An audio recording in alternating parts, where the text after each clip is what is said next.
So given how bad Mullen performed on Wednesday, it seems like they copped a bit of heat from their shareholders and have now pushed back a little bit.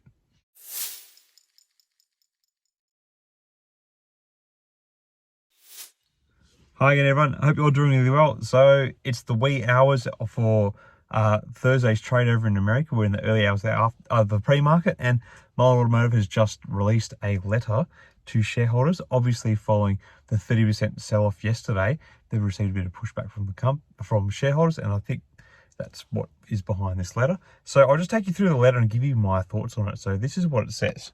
Dear shareholders, that's us. We want to respond to many emails and calls regarding the decrease in our share price since March 31st, 2023. Our stock has declined 90% in value from $3.25 per share on June 13, 2023. The company's common stock closed at 32 cents per share.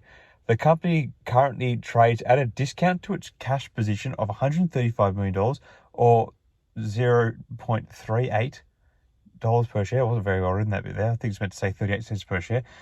Despite the decline in stock price, management believes we are in a position to meet the previously announced objectives for moving first into the production and then sale of our Class 3 commercial vehicles during the quarter ending September 30.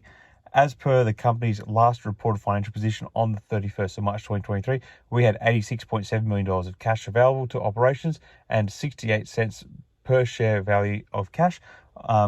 Our book value per share is currently $2.08 per share as of last quarter. So in addition to the cash, the company has made two acquisitions that added valuable unencumbered assets to the balance sheet. They talk about the September 7th, 2022 acquisition or majority stake take-up in Bollinger Motors. I won't read through that, as well as the purchasing of assets from Electric Last Mile Solutions for $105 million back in December 2022.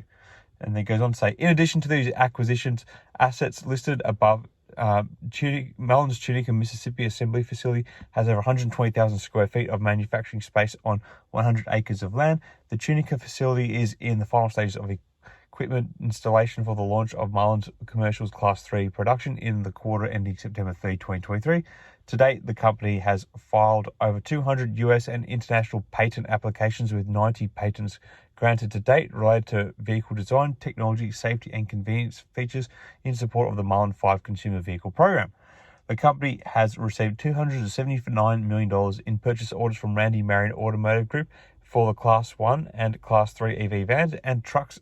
Marion, based in North Carolina, is one of the largest commercial vehicle dealers in the US. Then goes on to some basic information about Mullen and disclosures about forward-looking statements. Yada, yada, yada. So there wasn't really much put in the letter that shareholders are concerned about at the moment. Obviously, what shareholders are concerned about are the dilution events that have just taken place, as well as the talk that we may be looking at the possibility of another reverse stock split, as per the 14F filing, I think it was, or 14A filing, that was put out yesterday by the company. So this information that Mullen's put out are just some basic statements of facts. It does point out the fact that, yes, currently the stock is trading at less than certain types of book values, including cash per share, as well as tangible assets per share. But it's not addressing the elephant in the room. We've just been massively diluted. Please, that's what needs to be addressed. There's a lot of obviously annoyance among particularly the retail investing scene towards the company at the moment, and this letter is obviously probably a response to some of the backlash they've been receiving in recent days, or particularly yesterday, I'm guessing, following what the company has done to shareholders. It's kind of a letter that only just states some basic things. It gives figures that are based on the last quarter, which is, obviously the most accurate figures they can provide, but it's not addressing, the big elephant in the room of the huge dilution event that's just taken place, and the fact that, there's all these other shares projected to be released as well. And the reverse stock split. I think this is just them trying to keep investors quiet. There's nothing too positive about this. It's just a pure statement of facts. You could just read their most recent, financial statements and get the same information, I think. Anyway, it'll be interesting to see if this has any sort of effect on the stock.